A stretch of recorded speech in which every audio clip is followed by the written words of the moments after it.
সে আমলটা আজ আমাদের সমাজ থেকে শুধু বিদায় হয় নাই, এই আমলটা দুর্ভিক্ষ চলছে।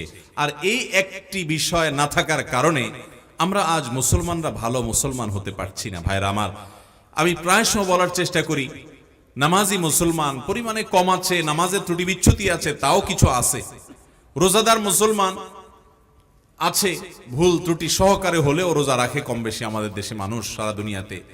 কিন্তু যেই জিনিসটার সবচেয়ে বেশি অভাব সেটা হলো এটি, আর সেটি হলো বান্দার সুন্দর আচরণ, আখলাক। এটা মিজানের পাল্লা সবচেয়ে বেশি ওয়েটফুল আমল হবে।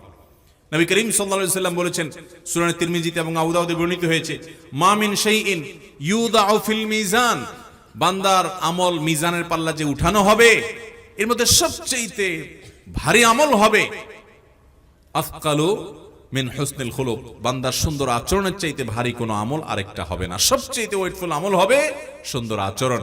ওই যে ঈমানকে, তাওহীদকে যদি সর্বোচ্চ সর্বাধিক ওয়েটফুল আমল বলি, তাহলে মাঝের গুলো ওয়েটফুল, কিন্তু এটা হলো সবচাইতে বেশি, ঈমানের পর সবচেয়ে ওয়েটফুল আমল হলো বান্দার সুন্দর আচরণ। এই আচরণের আজ দুর্ভিক্ষ চলছে। নামাজি কালামে মানুষ, কিন্তু আচরণ ভালো নাই। ঠিক না বেঠিক? দাঁড়িয়ে আছে মুখে, কিন্তু আচরণ ভালো নাই। মাশাআল্লাহ উনি হক হালালি চলেন, কিন্তু আচরণ ভালো নাই। মাশাআল্লাহ উনি অনেক গুনাহের কাজ করেন না, পাপের কাজ করেন না, মানুষটা ভালো, কিন্তু আচরণ খারাপ এবং আখলাক খারাপ। আখলাক খারাপ মানে আমরা অনেকে মনে করি যার ব্যবহার, মুখের যে আচার ব্যবহার, এটাই শুধু না, এটা আর অনেক ব্যাপক বিষয়। একজন মানুষের ধৈর্য নাই, তাহলে তার আখলাকের ত্রুটি। একজন মানুষ বদমেজাজ, তাহলে তার আখলাকের ত্রুটি। একজন মানুষ অহংকার করে, তার আখলাকের ত্রুটি।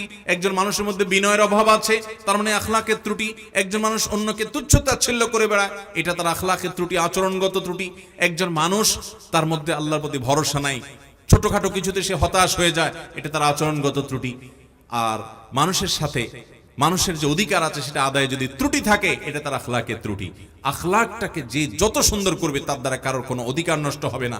প্রতিবেশী তার উপরে খুশি, বন্ধু বান্ধব তার উপরে সন্তুষ্ট, আশেপাশের লোকজন তার উপরে সন্তুষ্ট, আত্মীয় স্বজন তার উপরে সন্তুষ্ট, বাড়ির প্রতিবেশী, বাড়ির লোকজন তার উপরে সন্তুষ্ট, সবাই তার উপরে সন্তুষ্ট তার আচরণের কারণে। যে লোকটার আচরণটা ভালো, তার দ্বারা কেউ কষ্ট পায় না, আঘাত পায় না। এইরকম সোনার মানুষ আজ বড় অভাবের আমাদের সমাজে। ভাইরা, এই মুসলমানের দাম আল্লাহর কাছে অনেক বেশি। আল্লাহ তাআলা আমাদের আখলাকগুলোকে সুন্দর করার তৌফিক দান করুন।